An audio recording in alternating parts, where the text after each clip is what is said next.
হাদি ভাইয়ের মতো এখন বর্তমান বিশ্বে বা বর্তমান বাংলাদেশের প্রেক্ষাপটে হাদি ভাইয়ের মতো একজন সত্যবাদী, নিষ্ঠাবান এবং বজ্রকণ্ঠের লোক পাওয়া খুবই মুশকিল।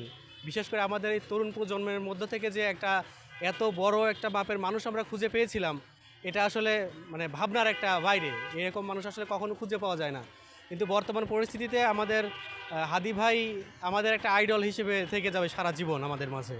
হ্যাঁ, অবশ্যই আমরা বিচার চাইবো, অবশ্যই বিচার সবসময় চাই। কারণ আমরা হাদি ভাইকে হারাতে চাইনি কখনো। কিন্তু হাদি ভাই বুঝতে পেরেছিলেন যে তার যে অগ্রগতিটা, তার যে আন্দোলনটা, এই আন্দোলনটা কোনো সময় তার নিজের মধ্য থেকে জাগ্রত হবে সারা দেশে, কিন্তু সে হারিয়ে যাবে সে বুঝতে পেরেছিল। কিন্তু তারপরেও আমরা তাকে হারিয়ে ফেলেছি, এটা আমাদের জন্য খুবই দুঃখজনক। কিন্তু আমরা চাইবো এই সুষ্ঠু বিচারের মাধ্যমে আমরা হাদি ভাইকে আবার ফিরিয়ে নিয়ে আসবো আমরা। এবং এই যে হাদি ভাই আমাদের ছেড়ে চলে গেছেন, হাজার হাজার লাখো লাখো হাদি ভাই আমাদের মাঝে রেখে গেছেন। আমরা চাই সুষ্ঠু একটি বিচার হোক এবং এই বিচারের মাধ্যমে আমরা হাদি ভাইয়ের আত্মাকে যেন শান্তি দিতে পারি। আসলে এটা আমরা জানি যে দাঁত থাকতে দাঁতের মর্যাদা দিতে পারি না। এটা আসলে আমরা আগে থেকেই জানি যে আমরা দাঁতের মর্যাদা দিতে পারি না।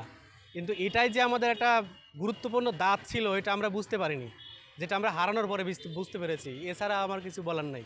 এখন কষ্ট আর দুঃখ ছাড়া কিছুই নাই। আসলে আমরা যে প্রক্রিয়ার মাঝে এখন আছি, আসলে আমাদের বিচারটা খুবই জরুরি ছিল। আমরা চাচ্ছি যে দ্রুত বিচারটা হোক। কিন্তু এখন পরিস্থিতিতে আমি কি চাইবো বুঝতে পারছি না। কিন্তু আমাদের বিচারটাই আগে দরকার। বর্তমানে তো বিচারের যে প্রক্রিয়া চলছে, এত ধীরগতিতে হলে নির্বাচনের আগে কখনো হয়তোবা বিচারটা সম্ভাবনা কম। কিন্তু চাচ্ছি যে দ্রুত বিচারটা হোক, নির্বাচন হোক, কিন্তু দ্রুত বিচারটা হয়ে যাক। আমাদের আমাদের অন্তর্বর্তীকালীন সরকারকে আমরা বসিয়েছি আমাদের প্রয়োজনে বা আমাদের মতো করে দেশটাকে গড়ে তোলার জন্যে, তারুণ্যের দেশ। তো কিন্তু এরই মাঝে আমাদের দুঃখের ঘটনা ঘটে গেছে, হাদি ভাইকে হারিয়েছি। কিন্তু এটা কেউ জানতো না যে এরকম একটা ঘটনা ঘটে যাবে এর মাঝে। এখন আমরা চাই দ্রুত বিচারটা হোক, নির্বাচন হোক, কিন্তু দ্রুত বিচারটা হোক। প্রক্রিয়া যেদিকেই হোক দ্রুত বিচারটা হোক। ধন্যবাদ।